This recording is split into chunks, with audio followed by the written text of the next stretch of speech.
Hi, everybody. Welcome back to another episode of our award-winning video podcast, Kvetching with Adam and Jarrod. At least I think we deserve an award. If you want to give us an award, we're here to accept it.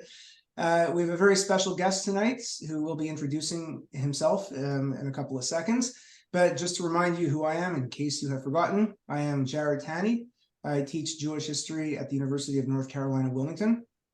And I'm Adam Fuller, and I teach political science and Jewish studies at Youngstown State University. And in this episode, we have a very good friend of mine, Moshe Bernstein, who is a rabbi and a PhD. Let Moshe introduce himself. That's right. I'm actually retired now, but I was involved in I studied rabbinic studies in Israel for a decade and then came out to Australia, where I worked as a school rabbi in Jewish day schools for a decade before retiring and then going for a mature age doctorate in Asian studies with my thesis on the history and the modern day resurrection of the Kvetching Jews in China.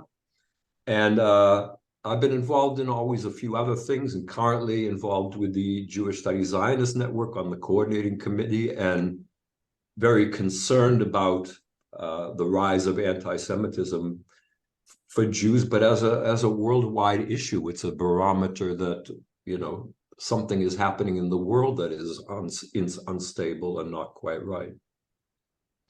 So, Moshe, I want to ask you about anti-Semitism from abroad, because you live in Australia and you travel the world probably more regularly than Jarrod or I do.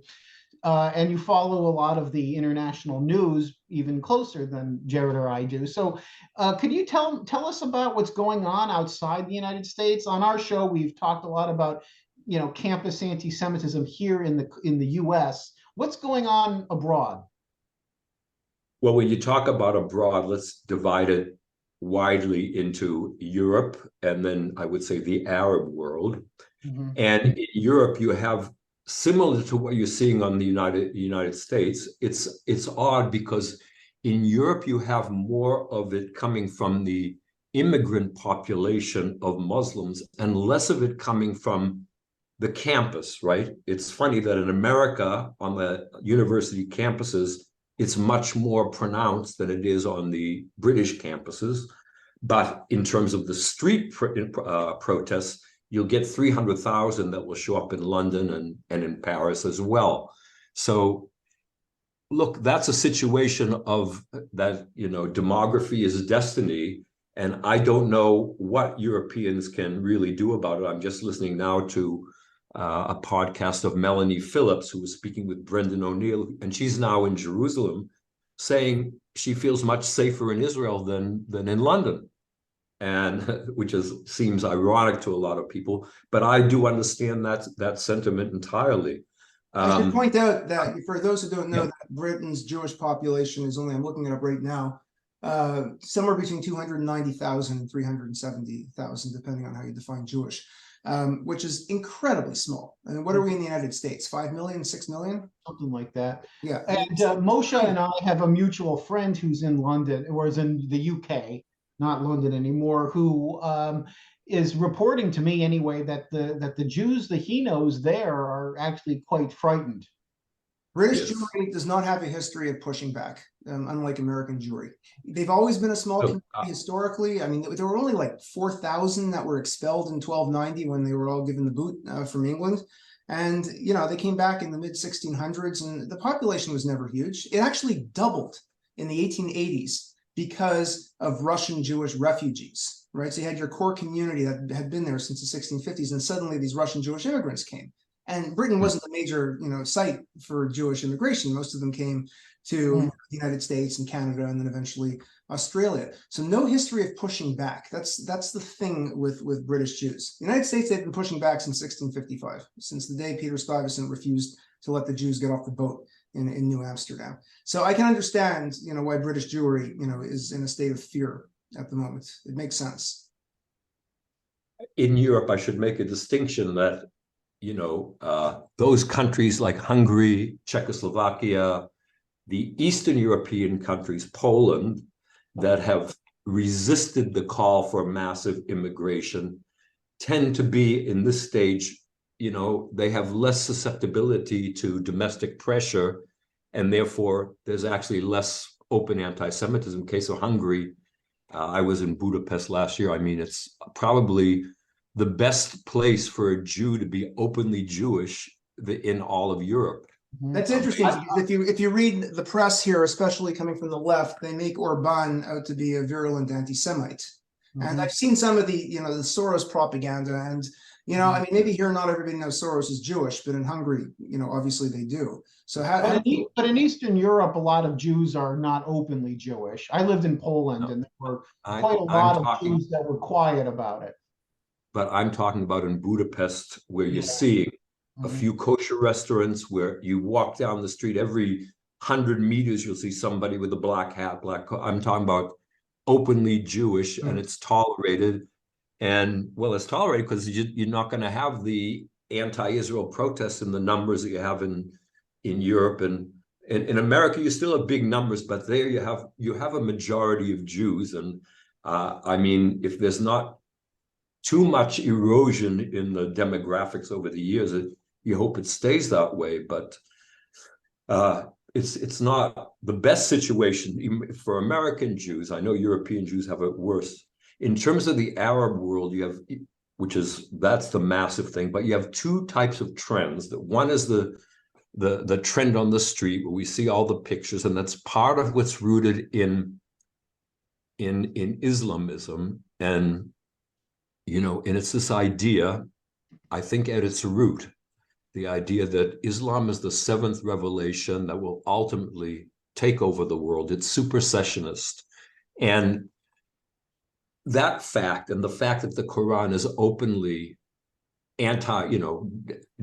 calling out for the destruction of Jews in a number of places, and you put that together with the fact that you take this little sliver of land, you have this massive Muslim landmass, and this little sliver of land, Jews came to it, and in 75 years have transformed it into something that goes against what the Quranic narrative is. Because if we're the seventh, revelation and the best, I mean, what are these guys doing, succeeding more than us? So there's a combination of the fundamentalism and an envy and a hatred that's there. But with that, and something that I talked to you before we started recording, in terms of the elite, there's been a shift that, at least openly, we have not seen before. I don't know if you saw the interview with, it wasn't Hanya, it was, what's the other one's name? Khalid Ben Mashal, right? Khalid Mashal, with Al Arabiya. The newscaster there, they let him have it, right, on Arab TV. Why did you've made the name of Muslims look bad? You didn't consult with anyone. This is really giving it to him. And it's happened a couple times with Arab presenters. And I see on social media that there's a few of these people that are very eloquent and very, they've already had contact with Jewish people, mostly in the UAE. But also you see dissidents from Yemen and from Saudi Arabia that are going against the Islamist narrative. Now, don't forget, before 9/11, it was the Saudis that were funding the Salafist stuff, right? And when they realize it's boomeranging back against them, they've turned against it. And when I say dissidents, they are really establishment pawns for their societies, right? It's authoritarian societies pushing down this stuff of openness and tolerance for social and economic benefits, but it's good. So what do if they let people have free democracy in those places, you'd have another Hamas maybe. So that's the irony there, that you have that very pro-Israel philo-Semitic sentiment coming from the top strata elites, those that are educated, and it's out in the open on social media. So that portends well for the future. Hold on, I want to question you on one thing here. You use the word philo-Semitic. Is it really philo-Semitism, or is it just pragmatism? I mean, my sense is that with the possible exception of Qatar, most of these Arab regimes realize that the Palestinians are a bunch of losers since they keep failing at everything they try, and that they made a mistake hitching their wagon to the Palestinian cause, whereas Israel's a winner, and they could gain a lot more by actually working with the Jewish states. The problem is, of course, in public, they need to retain the optics because of the population that's, Israel has no business being a state in the Middle East. So I think I sense there's a lot of pragmatism, coming from these guys. Yeah, I agree with you. I think it is a lot of pragmatism. I hate to be cynical. I don't want to sound bigoted because, in the Arab world, there's a lot of duplicity where they say one thing in public and they say other things in private. With the Palestinians, it's one thing in English, another thing in Arabic, what they say, right? There's a lot of that's there too. But I think that even accepting that, if it comes out that pragmatism is the motor that is leading to something where they're saying, yeah, let's look at Israel, they have a connection, Jerusalem has a Jewish connection, I say, I'm not going to question it. Oh yeah, absolutely. That's why I'm the end result of it on a practical level is philo-Semitic. Right. What the motivations and intentions are, I'm not going to go there. Well, that's how peace is born. Yes. Interests that align. Yes. Yeah. Yes. And that's why I'm all for Israel taking money from the evangelicals, even if they think we're going to hell at the end of time. What do I care? I don't believe in their theology. The rabbis probably think I'm going to hell anyway for being a bad Jew. So I think they're legitimately philo-Semitic, though. You do think they are? Yeah, I think they are. Who you think they are anti-Semitic? The evangelicals are philo-Semitic. Are anti-Semitic? Oh, philo. Philo-Semitic. I said philo-Semitic. What are you asking? You asked me to clarify whether they were, I said anti-Semitic or philo-Semitic. Yeah, they're philo-Semitic. Philo-Semitic, yeah. Yeah. I think there's two strains of Christian belief about Jews that I think are coming to the fore right now.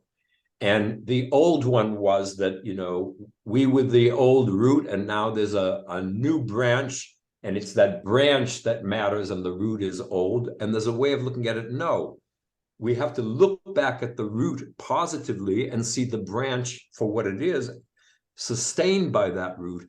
And that is an increasingly, I don't know which is the majority, but of the pro-Israel voices, it's those that seem to have an appreciation for Judaism and an understanding, hey, this is the culture Jesus came from.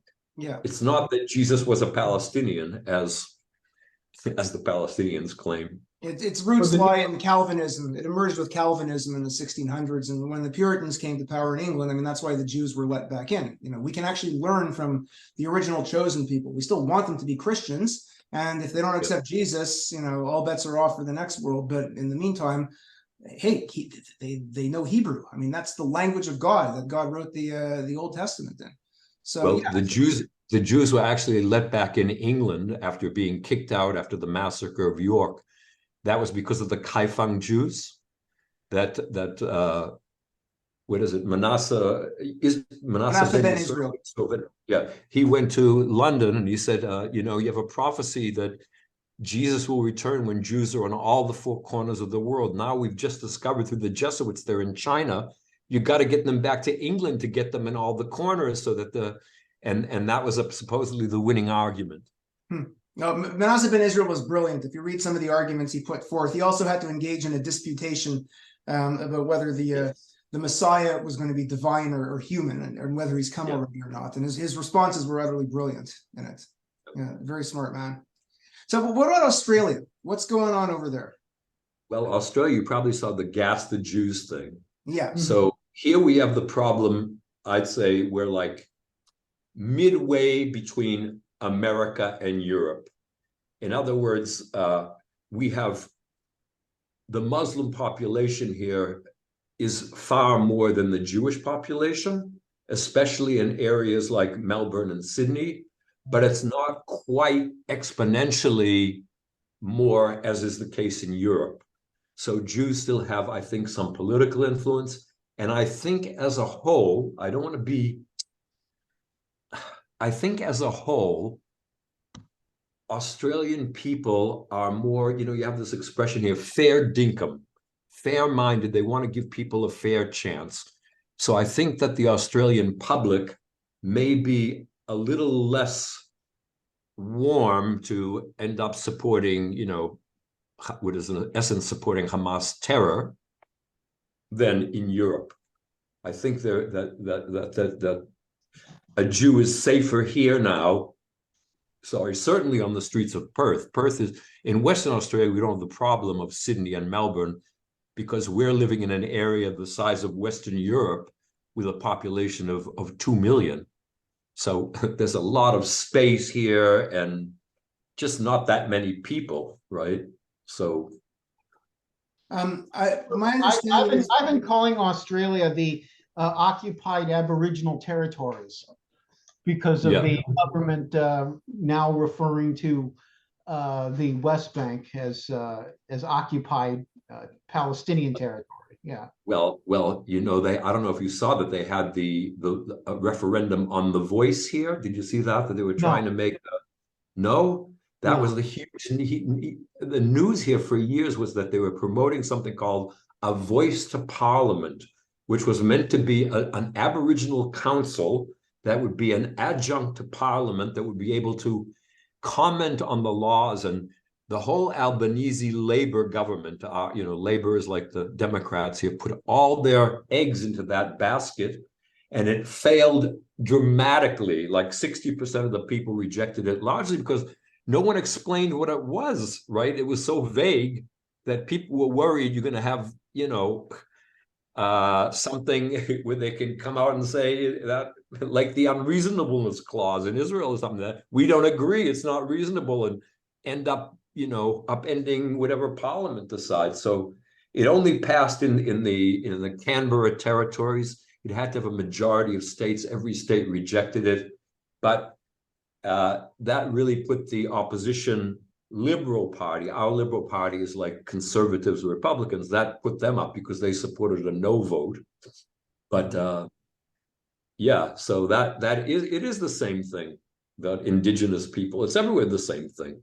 Now, in terms of the reaction of the Australian population, since we brought it up at Britain, my understanding about Australian Jewry, and I didn't really know this until a few years ago, is that proportionately far more of the Jews are descended from Holocaust survivors than in the United States. Like the big 1880 to 1920 migration to the New World, not that many went to Australia, whereas after the Holocaust, quite a few did. In the United States, the majority of American Jews are not directly descended from Holocaust survivors. So I wonder if there's that generational Holocaust trauma that's having more of an impact on Australian Jewry than it does here. I'm not sure. For example, in Melbourne, I would venture that there's a very large percentage of families that are either descended from Holocaust survivors or Holocaust survivors that would probably rival in terms of per capita any city. It's quite a lot came from there. A lot of them also, don't forget, there were people in Shanghai, right? That's closer to Australia, that came to Melbourne after the war, but also some came directly from Palestine at the time. Some came from Europe. So yes, in general, there was more Jewish immigration to the States, but Melbourne especially is known for a significant percentage of Holocaust descendants. And again, that makes me wonder how they're responding to the current violence. I mean, all Jews, have a tendency to view everything through the prism of the Holocaust, which I think is a mistake for multiple reasons. But I wonder if it's more prevalent in Australia. The reason why I say it's a mistake is because the Holocaust is really the only instance of mass anti-Semitism in modern history that resulted in genocide against the Jews. And I think the Soviet Union, in many respects, is a much better model. The Soviet Union and the expulsion from Arab lands, those are a much better model for understanding outbursts of contemporary, anti-Semitism. Because, you bring up the Nazis and it doesn't result in genocide, then, people are saying, hey, you cried anti-Semitism for nothing. So it's a very different, it's a very different situation. I don't expect there to be, I do have my suitcase packed under my bed, like all good Jews, should. But all scared Jews should. But I don't think there's looming genocide here, despite the genocidal words that are coming out from the left's mouth. I think one of the problems with living with social media and the virtual world, we confuse it with actual reality. So if you look on Twitter and even the news coming out of the Al-Qassam Hamas Telegram site, we're getting our asses whipped by Hamas in the virtual world, and we're getting accused of this and that. But there actually is a real world in Gaza where in a month's time, I mean, the IDF has made quite incredible strides with, I mean, every casualty, every death is bad, but relatively low casualties. That's the reality that's happening.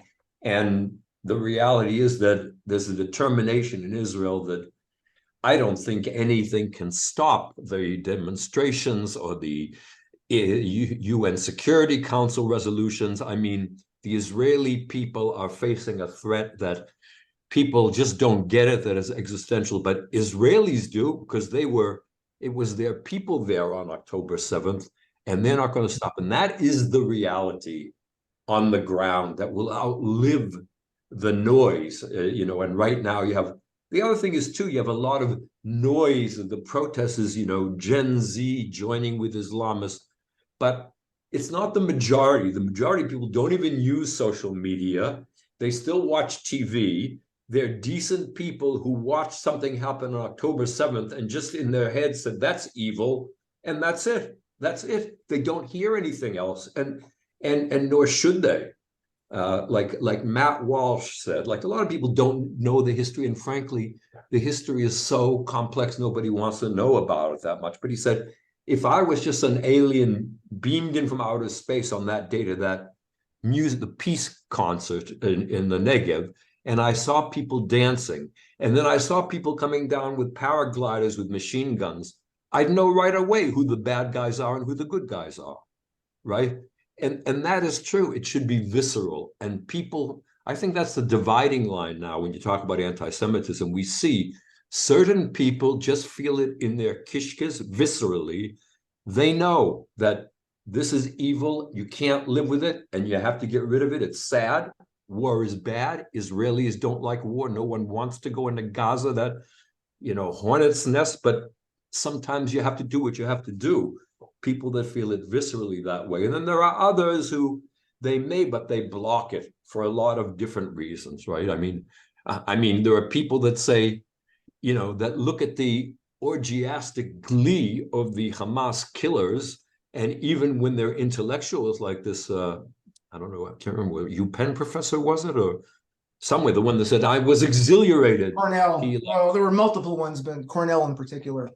Cornell, right. Exhilarating and all that, because it's almost like what I felt, the surprise that we all felt, that the day after how the anti-Semitism came out of the woodwork, it was almost like a bloodlust. It was almost like people saw, the horror from the worst horror movie, and they got into it. That's what was really scary. I mean, it was below the surface, and then it really exploded. Adam, a number of months ago, you said that you don't think anti-Semitism is really a problem in the United States. Do you still maintain that view? No, I don't. I don't think that, well, you got to remember what my point was. I think what I said was, I don't think right-wing anti-Semitism is a big problem in the United States. Left-wing anti-Semitism, I maintain now, and I maintained even then, that it is, but it was below the surface. And I didn't think that on university campuses, the problem was really that out of control, but there was a nascent problem that will rear its ugly head and get worse at some point. I thought that would be a gradual process. I never expected that something like this brutal act of terrorism on October 7th would be would open that door as fervently as it has, where now as a result of the largest massacre in one day of Jews since the Holocaust, torture and atrocious acts that were committed against Jews that day, a lot of the world's response, a lot of the young people's response on college campuses, university professors, and whatnot, their response is to promote the cause of the Palestinians and to play a part in the act of terrorism that happened that day and use it as an opportunity for their, to go full force in their Jew hatred. I didn't expect that to happen as quickly as it has. But I've always thought, to answer your question, that there was indeed a left-wing anti-Semitism that would become a gradual problem. Well, I assume so. Yeah, otherwise you wouldn't have helped found the Jewish Studies Zionist Network. But the principle applies to right-wing anti-Semitism as well, whether you think it's a problem or not. The idea is that it was very much below the surface. And in fact, it was also an all-time low. I mean, it had basically disappeared on the right. I mean, what was the last major incident? Skokie? When was that? In the 1970s, 80s, the Skokie March? Well, but there was the Tree of Life shooting. But that's the point. It suddenly exploded after in the Trump era because a lot of people there's always mass shootings, right? So there were a couple of other shootings before that. But something like Charlottesville, or it became acceptable suddenly again to express certain things while armed in public that had not been acceptable 5 years earlier. Right. So something why? Like what happened? Why did it become acceptable during the Trump era? I know we differ on our interpretations of the Trump era, no, but it wasn't acceptable. And the difference is, and it's a big difference, is that on the left it's institutionalized. Yes, it's in every university. That right? No right wing. There's no right-wing neo-Nazi university, but almost every college campus. I mean, I went to it here in Australia doing social sciences. It's indoctrination. Yeah, right. No, the threat so from the right that's the right-wing anti-Semites. They could cause a lot of damage by killing a lot of Jews, as we saw with the Tree of Life shooting. But they're not in positions of power. In any other way. Like, they're not governing universities, they're not controlling corporations, right? They're not. No, they would have to take over the political sphere, much as the left would too, and the left is starting to make inroads in taking over the Democratic Party. The anti-Semitic left hasn't happened yet, but it might very well happen. But the point is, I mentioned on a previous episode, I went on the KKK's website about 15 years ago, and the Grand Dragon, or whatever the hell he's called, the Grand Wizard, was lamenting the fact that everyone on the right seems to like Jews these days, and he was really, he said, "What's you guys are missing your mission." This is a good segue. Go ahead, Moshe. I was going to say, I've really been involved. You know who Tommy Robinson is in the UK? Yeah, he's the guy that he was head of the English Defense League. He's got such a bad rap, right? Because all he was saying, he was put in jail like for pushing somebody, but he was coming down on the rightfully, there's 1,400 young girls that were sexually abused in Rotherham by these Pakistani groomer gangs. And he was coming out on the truth of that. So now he's been very pro-Israel, like anyone normal would be, see it, and very against the anti-Semitism. So there are left-wing Jews. There's Noah Hoffman published in The Sun, right? Fuck off, Tommy Robinson. We don't need your right-wing support. Now, the truth of the matter is, he's been pro-Israel. Jews are supposed to be grateful. So I've been really active on X and supporting him coming to there's going to have an anti-Semitic demonstration against anti-Semitism.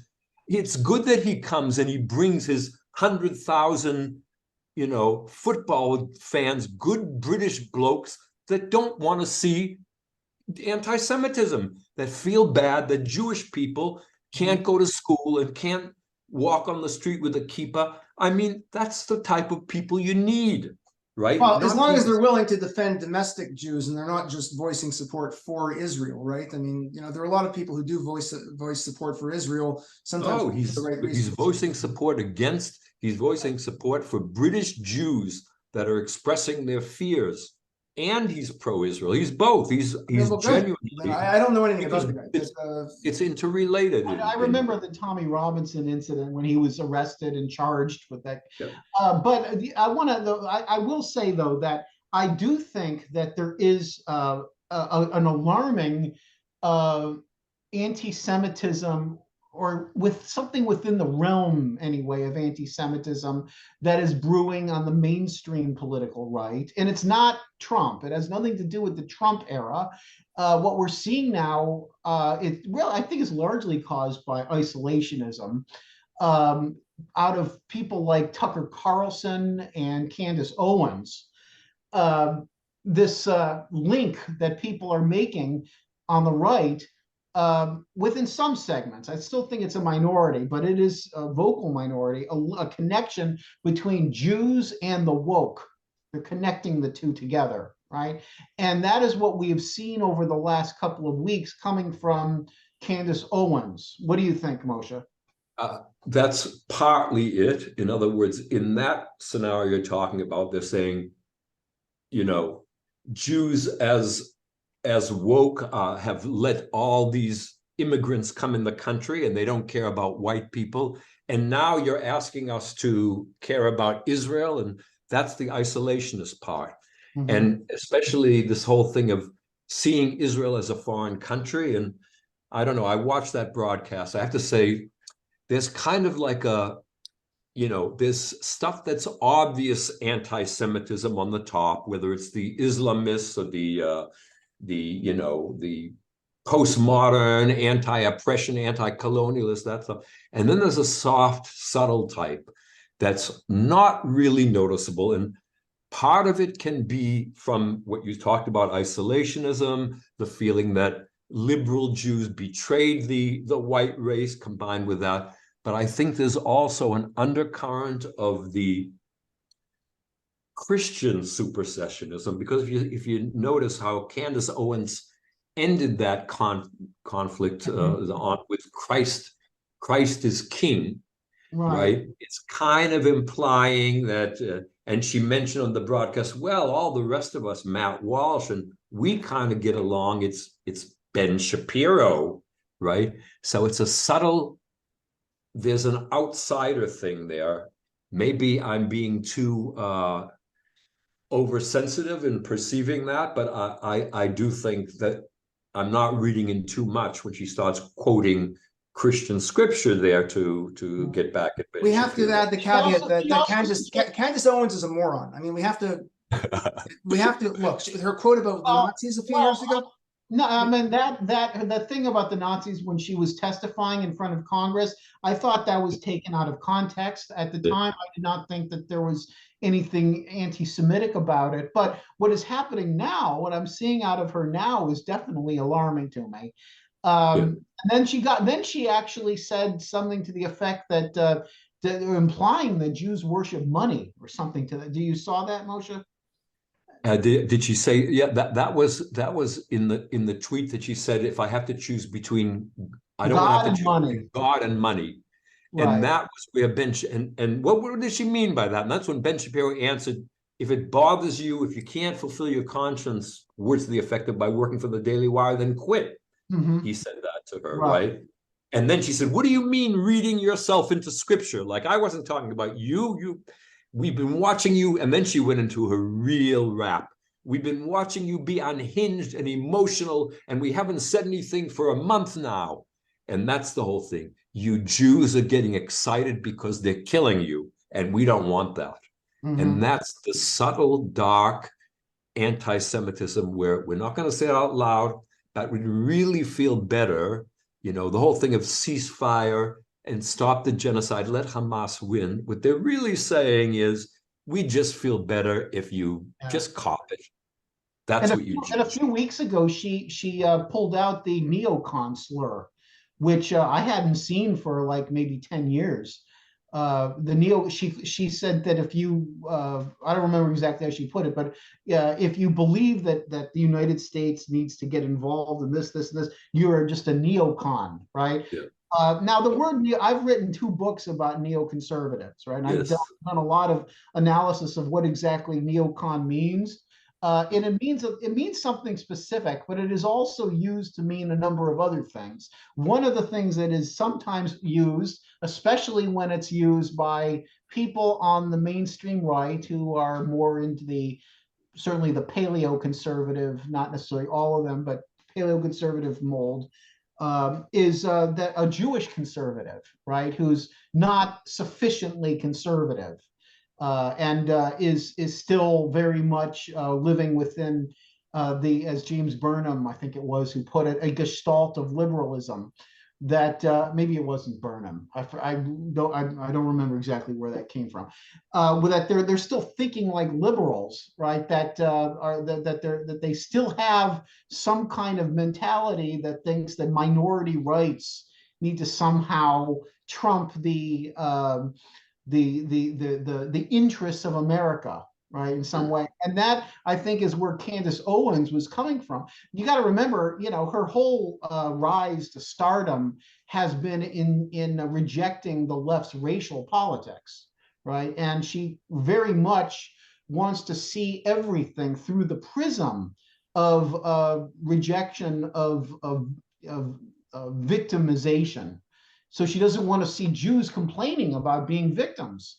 Mm-hmm. And what's happening over the last month is Jews are complaining about being victims. And she doesn't want to see that. But the reality is that Jews have been victims over the last few weeks, certainly on October 7th. You see what I'm saying?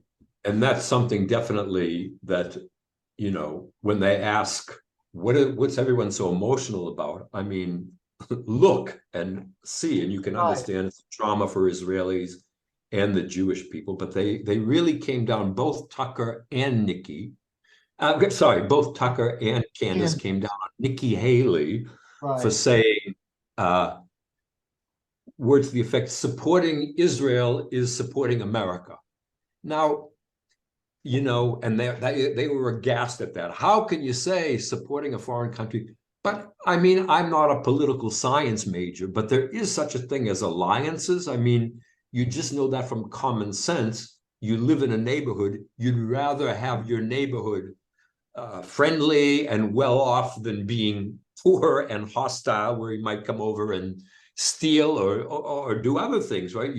This idea of living in a world and wanting to have countries that are beneficial to your own well-being and you're beneficial to yours, alliances, that seems to me normal. And it doesn't seem like Israel is really demanding American troops go on the ground, but they are dependent on America for supplies. And, that as this goes on, and it's going to be a while, the increased pressure for a ceasefire, could amount to Western pressure. Hey, you better stop or you're not going to get any more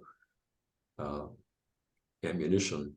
Mm-hmm. Does that really happen? I mean, like Obama's repeated, telling Israel you're going too far. I mean, it doesn't appear Israel really listened to him, right? I mean, my sense is always that Israel does what it wants. Right, but what happens if? Look, I hope it doesn't happen. And Biden, I have to say, he's been pretty good on this, wouldn't you say, Adam? I mean, I agree. Not perfect, but better than I expected. Yeah, better than I expected. But Carolyn Glick's arguments also make a lot of sense to me. That he's kind of forcing Israel to fight this with one arm tied behind his back, behind the back.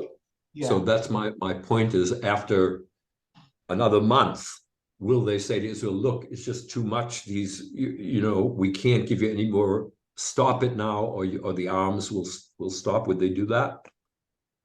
Probably not. Congress wouldn't, right? No. I can't imagine. Does an American president have the right to do that on his own? Does he control foreign policy to the extent that he could decide? Yes. Uh-huh. He could cut off aid to Israel? Yes. Yes, pretty much. Yeah. The presidency is the sole organ of the American foreign policy, and he has these kind of powers to do that. Yeah. Now there's things that Congress can do to check his power on those things, but they're more limited. Yeah. But I don't think that's going to happen in the Biden administration. No, I would hope. I really don't think so. And I hope it looks like They seem to be doing stuff in Al Shifa. That was just one wing that they looked at. The hospital, you mean? Yeah. Al Shifa They hospital. found lots of weapons in there, and supposedly, and they also found a laptop that contains photos of the hostages. Yes. I guess trying to figure out from those photos where those hostages might be. Yeah, they actually found the body of a hostage in an apartment near there. I didn't hear that. A couple hours. Oh, really? I didn't hear that. Well, it seems as if there's a command center of some sort underneath the hospital or connected to the hospital via tunnel. And in such a situation, well, what choice do you have but to invade the hospital, right? It's not a civilian target anymore.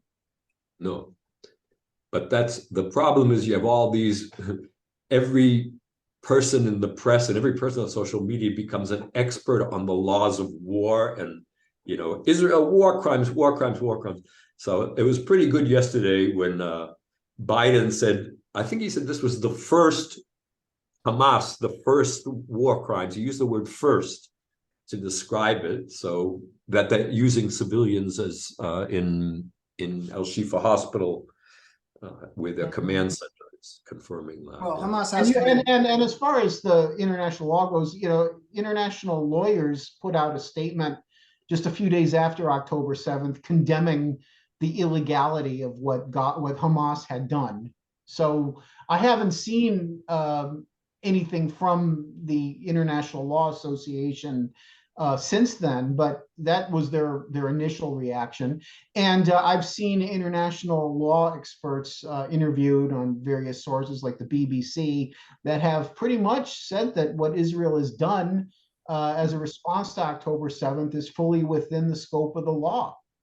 Agreed. Here in Australia, we had a document coming out. I can't remember how many hundreds or maybe even more than 1,000 lawyers coming out explaining why Israel was violating international law. My son is a lawyer, heads also a large group of lawyers fighting back the other way, preparing a counter document and going through a lot of it's based on misinformation, and they repeated the stuff. Just as an example, the white phosphorus, right? Which that's been, I don't think that's been confirmed, but it made it into. It has been confirmed that Israel did use the white phosphorus. It's not illegal. They did. It's not illegal to do so. But it's not illegal. Well, I mean, it's supposedly illegal to use it purposely against civilians. But it's not illegal to use it against combatants, and if civilians happen to be there, and they suffer as a casualty as a result, that is not illegal. I see. From what I have read, anyway. But I'm not an international lawyer. No, I was impressed with that letter from international law. I couldn't believe that Nathaniel Berman of Brown, well, that's turning out to be one hell of an institution, actually signed it, because he is the most outspoken academic who specializes in international law in Jewish studies, in condemning the occupation as being, illegal according to international law. He's written a dozen articles, about apartheid and this and that. I was very surprised he actually signed that letter, which does say something. But that's my sense that, in terms of when they talk about international law, possibly with the exception now, because it's gotten so heated, people have seemed more concerned about the West Bank than Gaza for the most part, because there's only, at least I thought, there was only so much you could say in defense of Gaza. But since October 7th, I think I have to retract that statement. Right? I mean, it's much easier to criticize Israeli policy in the West Bank than it is in Gaza. Mm-hmm. Right. No, you have any questions, Jarrod? Do I have any questions? Moshe, you've led a very interesting life as a professor, as a rabbi, as world traveler, as an expert in East Asian cultures, and so I'm just wondering how you see the Jewish question, the Jewish issue, in this larger global context, based on your own academic expertise and travels. When you say the Jewish question, That's a broad question. Do you mean the question of Jews in Israel, the question of Jews in diaspora, or? Well, I'd like to think there's a connection between the two, but yeah, I would say. Look, I'm thinking the diaspora in terms of Israel, because one of the points of the Jewish Studies Zionist Network is to show how what people on the left claim is mere criticism of Israel is in fact anti-Semitism.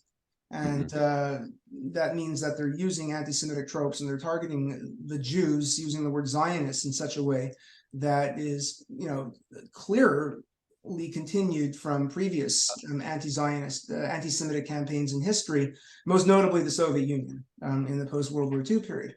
I'm just wondering, you've studied, East Asian cultures. Do you see anything like this in any cultures that you've studied, with this diaspora and this homeland and this history of a particular community being targeted for bigotry? And you mean if I see parallels to that in other cultures? Yeah, you see, yeah. I think Zionism is really unique, right? Both the modern Zionism of Herzl, but also the spiritual idea of return to Zion that is in the Torah, and that was part of the Rastafarian paradigm that kind of got me into Torah Judaism at a later stage. I think the problem today, when you say Zionism and Zionist, it's almost like you're saying a curse word.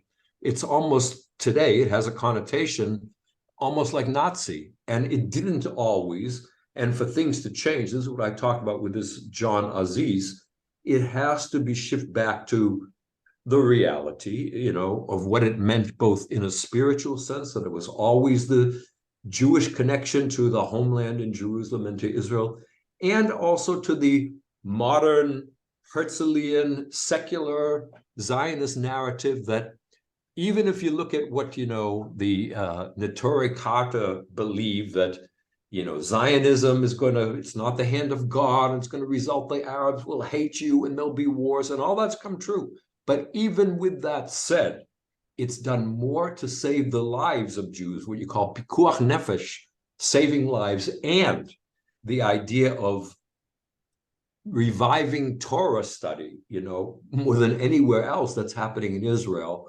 And I think those are amazing things. And the very fact that Jews went back to their homeland and a dead language, Hebrew, is alive and the culture is thriving. People should be looking at that and be going, wow, like awesome, right? But they don't. And that's what has to be brought back. That's why I think actually it would be good for you to have a guest like this, John Aziz, because he understands that. I'll tell you, in 1973, when I met my wife, we met in Amsterdam, we went to Israel, we lived on a kibbutz, and I was radically left at that time.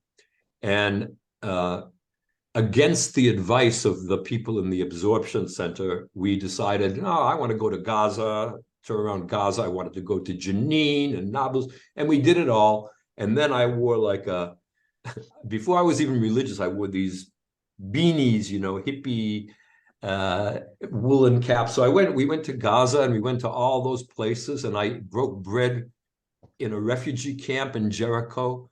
And my thought was at that time, really, at that time, don't forget, there were no fences, there was no wall, everything was open. And in fact, there was a lot of tourism in the West Bank, and it was before settlement construction really began too. That didn't happen until there was a few, but not like we're talking a few thousand, not massive. Yeah, but the people were generally happy, and Israel was building roads or whatever.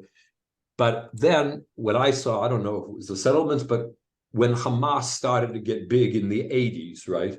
And you saw what the indoctrination was. And that's when I started to believe that, it's a deeper problem than can just be made by saying there's something culturally there.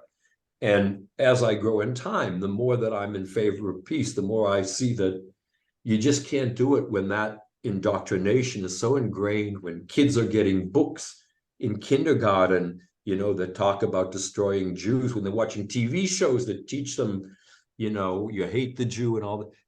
It's just so overwhelming that cultural basis has to be transformed before you can do anything. So that's my realization is that for Israel. Now, when I look at what happens in the West, right, I'm, as Melanie Phillips said, and as many Jews say, and Douglas Murray made the same comment. Douglas Murray was probably one of the biggest supporters. Israel can take care of itself. It's the West that has the problem. Now, in the European countries, I really don't know. My daughter and her family live in London. She hasn't reported anything. My granddaughter's school was closed on that first Friday right after the massacres, and that when they go on field trips, they're told, don't wear your kippah, wear a baseball cap and stuff like that. But maybe I agree with you that it's a lot of noise on the street, Jarrod, but it will never come to real physical violence. But I just don't know. These are the same people who a year ago were driving through Finchley, a Jewish neighborhood, saying we will fuck the Jews, rape their daughters. Right? Let me clarify. No, I do think it will come to violence. I just don't think it'll become to genocide. I don't think there's going to be a system. I see. Okay. Yeah, no, there's definitely, it is clear that the left is willing to commit violence. And they finally crossed that threshold, I think this year, where it's more than just one or two random, attacks, as there were in the summer of May 2021. When Jewish studies first made it clear that they don't give a shit if Jews are being attacked in America, they are going to, side with the Palestinians. But I think now it's pretty damn clear that, left-wing anti-Semitism is violent and is capable of violence. And I think wokeness is a violent ideology at the end of the day. Well, let me ask you guys, since you're both really in academia, which is the head of the snake, that realization must be coming to your heads of universities, right? That, hey, we're doing something here that is nurturing an ideology that's working against us. I mean, you must have seen today that the TikTok, what do you call it? The TikTok, fad of Bin Laden. Right. Do they think, what do we have to do to change course? Or are they just so into this, they're going to go full steam ahead like lemmings over the cliff? It varies from school to school, and I just saw NYU is actually, launching a center for the study of anti-Semitism. So I think there's been pressure on certain universities from donors and whomever else to actually do something at this point. And the administration only cares about two things: money and optics. They don't give a shit about anything else in the administration, right? So until the donors actually, say something, they're going to go along with whichever direction the wind blows. And they allowed anti-Semitism to be cultivated on their campus because, it's what the students seem to want, and it's what the faculty seem to want.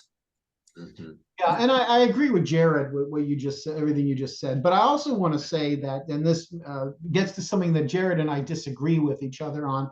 Jarrod and I disagree on Benjamin Netanyahu, right? Like Jarrod doesn't like Netanyahu, and I do. He's not a likable person.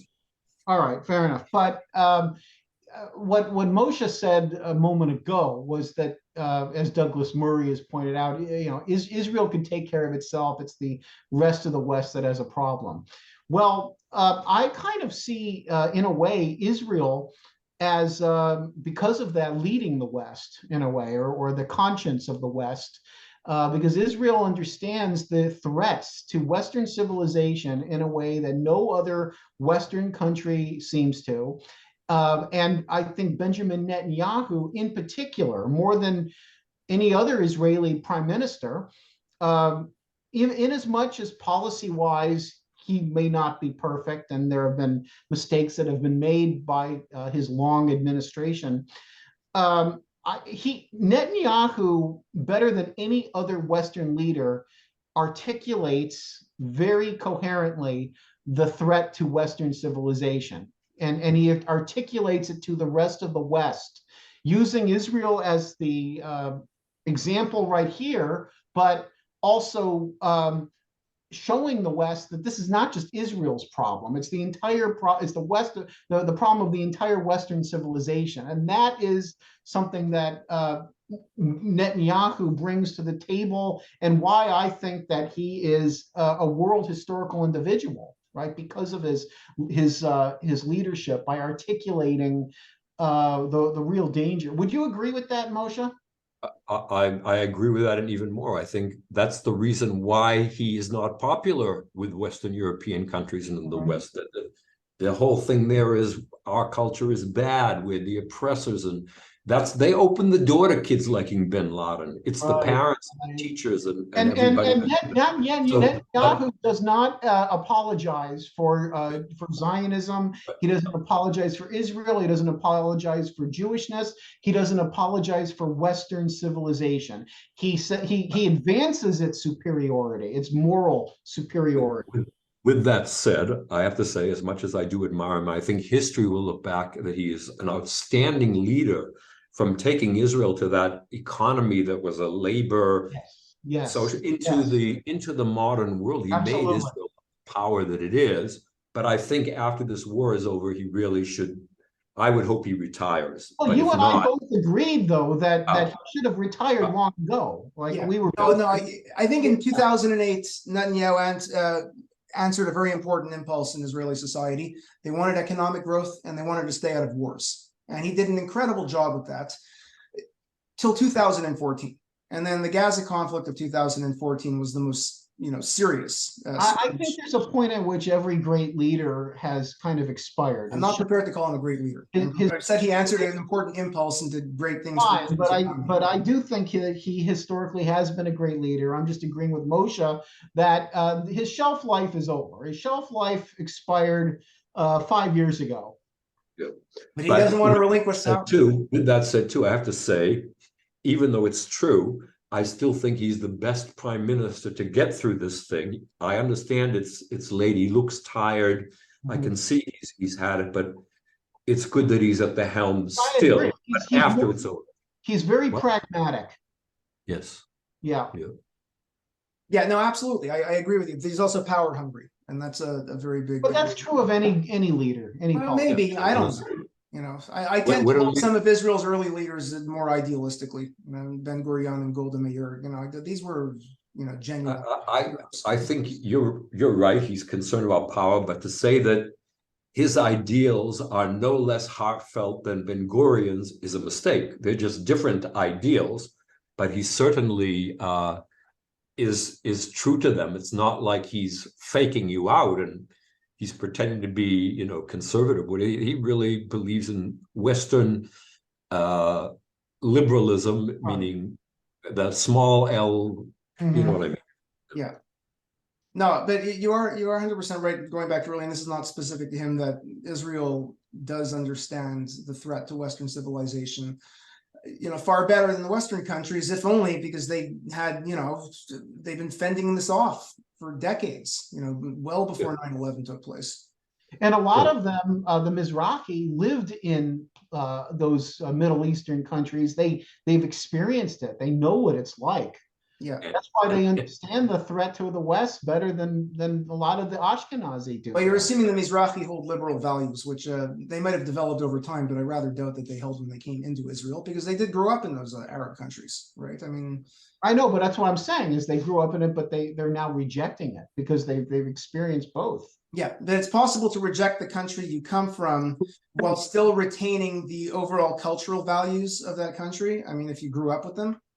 Right. I mean, again, I'll go back to the Jews in the Middle Ages as a great example. In an era when Islam was the tolerant religion and Christianity wasn't, at least as far as the Jews go. Ask the Hindus and they will completely disagree with me. But as far as the Jews go, the Jews in the Islamic world, they in many respects, mimic. They took their cues from the Islamic rulers above them, and they cultivated science and philosophy and ancient Greek learning. In the Ashkenazi world, they were all very insular because that's what Christianity was at the time, right? Which is why, one of the worst decisions I think Jews have historically ever made is when Maimonides published the Guide to the Perplexed.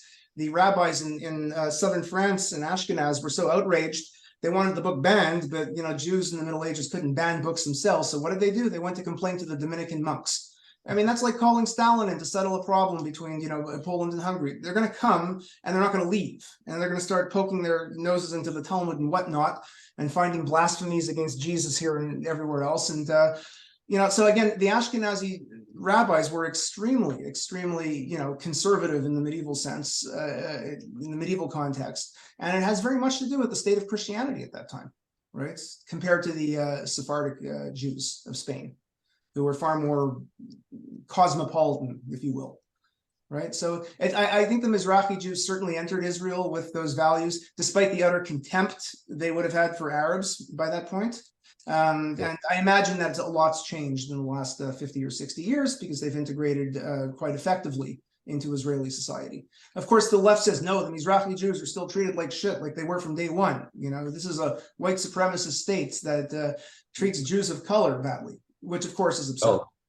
Well, even worse, they call Israel just a white settler colonialist state, and they ignore the fact of these, that there's a lot with dark. If you took the average pigmentation in Israel with Ethiopians, is probably darker, the melatonin level, but especially if you go by parties, it's the Likud and the right wing and Shas and Otzma Yehudit that are predominantly the dark skin that are on the right? So Likud first came to power because opposite of what you expect in the paradigm where the oppressed are supposed to be, the darker ones. Here it's the very reverse. I actually put up a long Facebook post at 1,500 words. I might turn it into an op-ed because someone asked me during a presentation, how do you respond to the charge that Israel was built, in the early days, pre-1948, by European imperialism? How do you respond to that?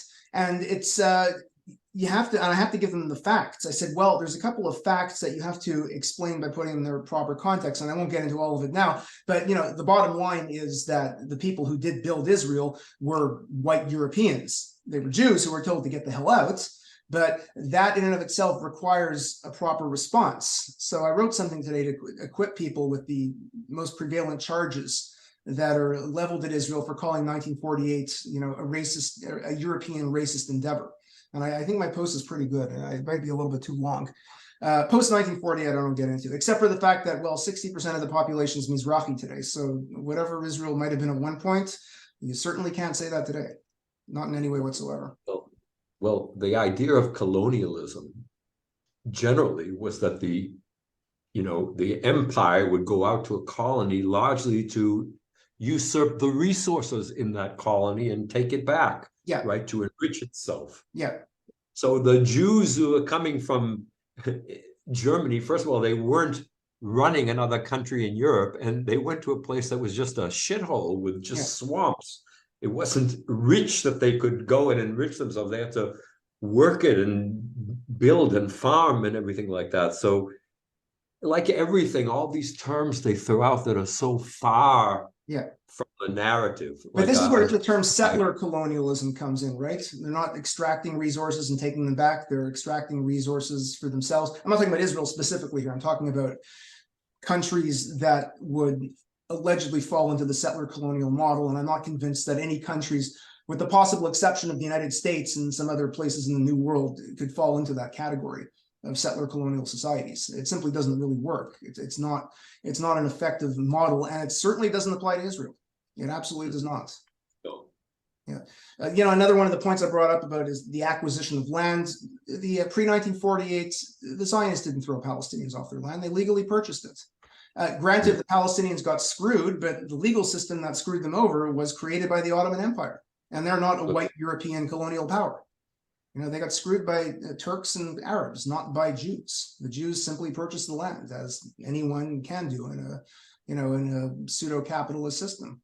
So there's a whole bunch of charges that need to be, there's always a grain of truth in there, but they need to be put in their proper historical context so people understand that, you're not looking at this the right way. The same thing goes for the Nakba. You want to talk about ethnic cleansing of 750,000 people. Not only do you have to deconstruct what's going on in wartime over there, and the fact that so many of the Palestinians left because the Arab leaders told them to leave. I mean, obviously, there were Jews committed ethnic cleansing. There's no question about that. However, there was a war going on. The Palestinians or the Arabs ethnically cleansed East Jerusalem and some other places. The Mizrahi Jews were completely ethnically cleansed within the following decade of every country they lived in. And moreover, collective forceful collective population resettlement was still considered acceptable after World War II, at least until the early 1950s. I looked up the stat, 20 million Poles and Germans were forcibly resettled after World War II. In India, Pakistan, I think I read 3 million people, quote, disappeared in 1947 alone. So, you start singling out Israel for its alleged, ethnic cleansing. Well, let's talk about it in the larger historical context and what's going on here and what everyone was doing at the time. It's like, criticizing people for slavery 1,000 years ago when it was normative in the world, right? You can't do that.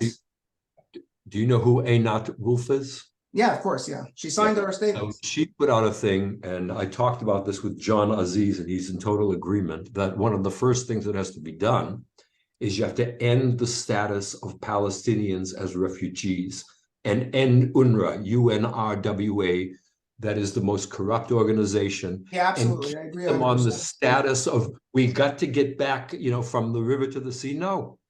How about building up the home you're in, whether it's Gaza, whether it's Ramallah, make that thrive. Or the ones in way Syria. to do that is to take it out of their heads, that one day we'll go back, because even some of the educated people in Palestine still believe that one day we'll go back. And even there's a lot of support in the West Bank for what Hamas did, and they see it as a step in the right direction. And the Gaza Strip could be a paradise.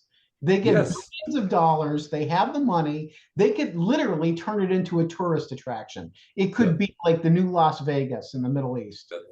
No, the only Palestinians who can claim to be refugees are the ones who were alive in 1948 and forced out.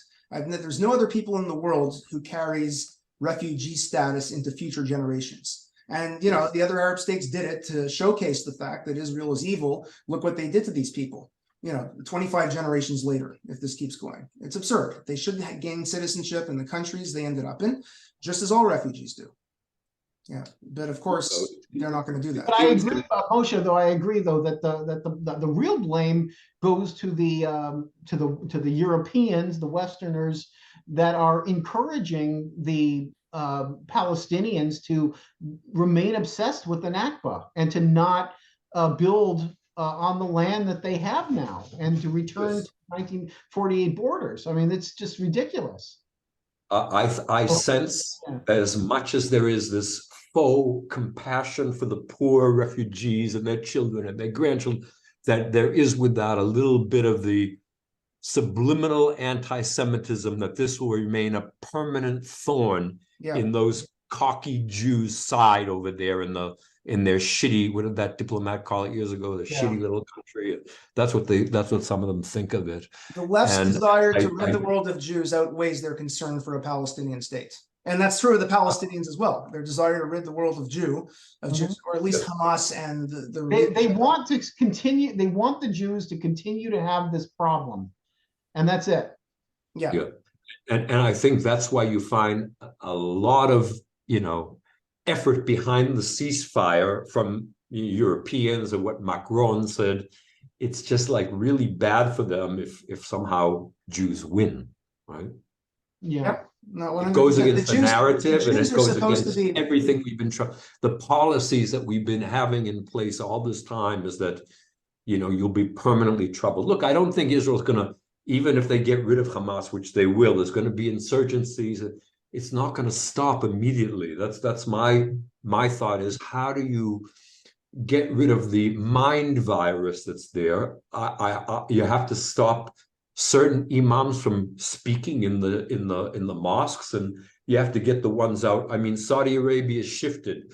They had those Salafist imams 20 years ago, and now it's shifted. They're pro, they go by what the government says. I don't know. The advantage of an autocracy, they could easily remove whoever they want and put someone else in place. But back to the West, there, the issue is that there's an undercurrent in Western civilization, because it's 2,000 years old, that Jews are supposed to be powerless. And there's an absolute fear and contempt for the very idea of Jews exercising power. Now, ironically, the Jews, in 135 AD sort of played into that by defining themselves as a people in exile who renounced collective violence in the name of a Jewish state, or in the name of the Jewish people until the Messiah comes, right? But obviously they didn't want or expect this sort of outcome. But this, this has been the dominant current about the Jews in Western civilization since then. And unfortunately, this is part of what really drives these Jewish studies professors, right? Aside from wanting to be part of the woke club, it's also this very contempt of Jews exercising power and an intrinsic belief at this point that they have to, do as the proverbial goyim want, right? I wouldn't call it self-hatred exactly, but it's something that's in that category.